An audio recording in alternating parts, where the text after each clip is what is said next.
Have you ever seen those clips of Family Guy? Literally anything, it can be literally anything in the world, and then you have like Subway Surfers, or you have Minecraft parkour, or you have all these things just playing in the background, and it came to the point where in itself became a part of the meme. It didn't become a format to display memes and information. It became the meme itself.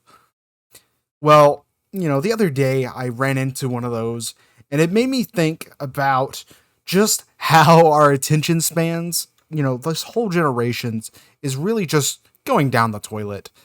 Now you'll hear people say this a lot, like, "Oh, you just can't. This generation just can't pay attention worth a diddly squat."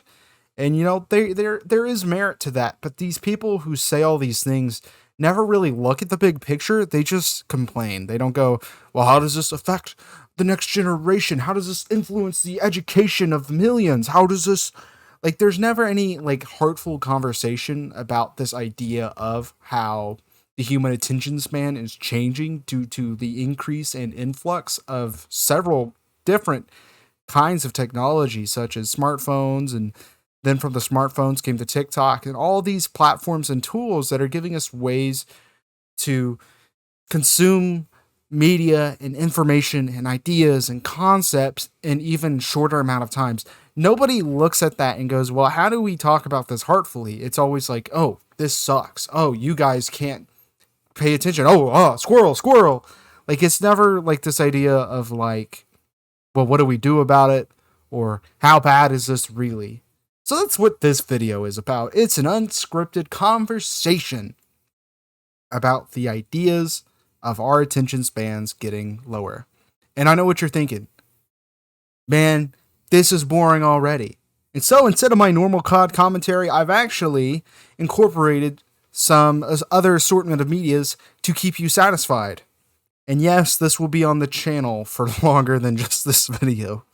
One of the things that comes up quite often when I talk about attention spans with other people is the idea of multitasking. This is a generation that must truly multitask. Usually you get a 50-50 response about where that point goes after it's brought up. I would think someone my age would look at it and go, "Yeah, it's really cool that I can play video games and then watch TikTok and then talk to my friends and do all of this at the same time." I actually had somebody stay with my family for a bit. When they stayed with us, they were always watching TikTok while playing video games. And I don't mean playing casual Minecraft or Minesweeper. They were playing I think it was Overwatch, but they were playing a competitive, intense shooter.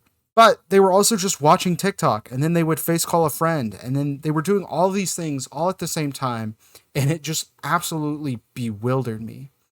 I would think someone like them, they would look at this situation and they would go, "Yeah, this is allowing me to accomplish more things with less time," which I think is actually true. I think these people who are like, "Oh, the attention span, oh, it's going bad. Oh, these kids can't pay attention to a book." I think they're ignoring a lot of the benefits that modern technology is providing our generation and their generation as well. They just don't know how to use it. Like, you know, their generation, you had to call somebody, you couldn't send a text. You could send a telegram. My dad could shoot an email, but you had to go to a computer. You couldn't just pull something out of your pocket, spend 30 seconds, and then just call it a night. As technology has progressed, things have gotten faster. So when things getting faster, the ability to do things is getting faster. And now we're reaching this state of postmodern art with it, where we're understanding what's going on and we're pointing at it and we're laughing. And these people who point and laugh, some of them don't really get the joke. Anyway, I think there's actual merit to the idea that there is a beneficial idea here. This isn't a completely all bad thing, but there's people who are misunderstanding what the good elements actually are. Going back to the person who stayed at my house for a bit, if you were to ask what he was doing, he would tell you he is multitasking. Now, I don't know how many people know this, guys, but a quick Google search will tell you that multitasking isn't a real thing. Or at least there's no sense of true multitasking. You can't actually be doing more than one task at a time. It's a myth. Like, you can split your attention between two things, like said person who stayed at my house, but you couldn't actually be doing two things at once. Your brain is switching and alternating between these two things, and those can cause actual problems. Multitasking can hinder performance. Studies show that when our brain is constantly switching gears to bounce back and forth between tasks, especially when those tasks are complex and require our active attention, we become less efficient and more likely to make a mistake. So we do have this double-sided coin here, is that we're having more increased access to decisions and knowledge and ideas and concepts through the progression of the media. But at the same time, that ability to do things quicker has made more opportunities for mistakes. And that's where things get even more interesting because, like old typewriter days, you had to be very patient. You had to be very concentrated on what you were doing because a mistake would mean you had to start all the way over. But now, when you're not typewriting, but typing on your keyboardy, why did I add a Y there? But when you're typing on your keyboard, you can just press backspace and it's gone. And so the ability of technology has allowed us to create and make more mistakes. We're allowed to make more mistakes. We can not hear something right the first time and rewind it. We can mistype something and then correct it. And then, especially with things like typos and stuff, the technology has developed itself to the point where we're getting tools to help prevent mistakes. We're getting a computer system that will come in and be like, hey, you spelled this wrong, and then fix it for us. So technology is allowing mankind to make more mistakes. It's crazy to me because technology is making us less efficient human beings, but the technology understanding that is being progressed to deal with even less efficient people. And once we have those tools, we have the tools to become even less efficient. Now, am I one of these people who think that we're going to be like Wall-E in 10 years or something? No, I don't think so. I hope not. But I don't think that's really a likely thing. The way I look at it is that my mother is a math teacher, and my mom has always been a bit iffy on calculators. Growing up, she'd be like, "No, you need to show your work. You need to, um, you need to write it down. You need to show me that you know what to do because math isn't about learning how to use a calculator. Math is about understanding math." And growing up, I was already always a smart ass, a smart aleck even. And so I would always respond with like, "Well, what's this? This is just memorizing it. I'm just memorizing that 5 times 5 is 25. How different is that than just putting it in the calculator? It's just understanding input." And she'd always respond with, "Don't have that lip with me when you're grounded." And so I would proceed to show my work anyway. But now we're seeing in more and more classrooms that sort of ideology isn't really there anymore. It's just use the calculator. And then what's going on from there is that you're supposed to understand the processes to input into the calculator. We're seeing that with like factory jobs as well. It's so cool because like at a factory job, I remember it was like this huge idea of like machines replacing jobs, right? In a lot of ways, machines are replacing human jobs. But then what comes in is that there's the jobs to manage the machines. So, if you work at a factory now, a lot of your work is operating the machine, not like hammering nails into fucking McDonald's toys. And this all just boils down back to Family Guy clips with Subway Surfers underneath it. I know there's a lot of like introspective jokes about like those two combining or like breaking the fourth wall and like having Peter Griffin like, "Holy shit, Lewis, the Subway Surfer got hit." But I think there's not enough conversation like outside of that meta commentary, but like a genuine conversation.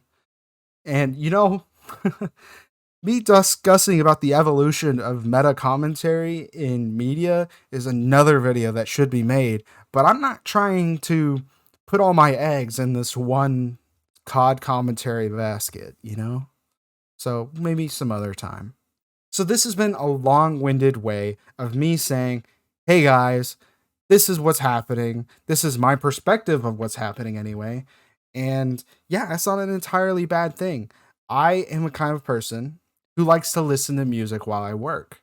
Is it as extreme as watching Family Guy clips with Subway Surfers underneath while playing video games and on a voice call with friends? No, there's a very drastic difference between those two things.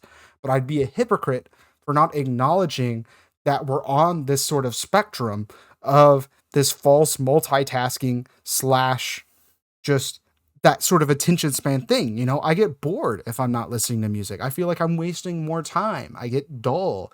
I just get itchy because I am autistic. But here we are. I'm not a kind of person who likes to sit here and just say stuff. I think one of the things that annoy me most in the world are people who just point at things, you know? They see a homeless guy in the street and go, "Ha, look at that homeless guy. Man, it sure sucks that he's homeless. The government should do something about that." I don't like people like that. I'm the kind of person who wants to see something, and then if they can do something, do something. So for the last part of this video, I just want to talk about some stuff that you can do to increase your attention span. Now, I'm going to be honest with you guys. There isn't any like crazy tips and tricks. No like wall hacks that you can use to just increase your attention span. A lot of it is just routine stuff. And yeah. Now this is going to be a crazy one. Exercise. Like having like a moderate amount of exercise, like jogging, riding a bike, or taking a brisk walk, that sort of stuff actually can help with attention spans. It can help get the blood flowing. It can get the mind focused. It can allow your body to take action and just kind of like calm itself down a bit when you get into those sort of like mental situations, you know? And with exercise can also become meditation. Meditation is literally the like antithesis of Family Guy clips with Subway Surfers underneath it. Because, you know, in meditation, you're alone with your thoughts. You're thinking of nothing. You're just emptying your mind. And I know I'm not doing a great job of like selling meditation right now. In the future, I might do a video about how I meditate because meditation is actually a really big part of my life. And I agree wholeheartedly with the idea that it can help with low attention spans because the thing with attention spans is patience. We're in a generation that is losing its patience with the world, with technology, with everything around us. And so taking a moment to anchor yourself and pull everything in and be patient with yourself can help you become more patient with the world around you. And then, you know, the rest of the stuff I found is just bullshit like attentive listening and read more books and pay attention, get reduce distractions and focus on doing one thing. Like it's stuff that's like, EyeRants, how do you become better at reading books? And I say, oh, I don't know, just read more books. Like that sort of thing, you know? Anyway, that's my video about the decreasing attention span of not just our generation or of the kids. It's really of everyone because this is something that has existed for the last generation as well with TV and like the dawning of computers and then Walkmans and stuff like that. There's always been tools that has been decreasing the attention span. This isn't this isn't a Generation Z thing. This isn't a TikTok thing. Those are just factors into the bigger picture. And that is the number one thing. If somebody comes up to me and blames this whole situation on Gen Z, I will poke them in the eyes like they're one of the fucking Three Stooges. Anyways, that is my video. Thank you and good night.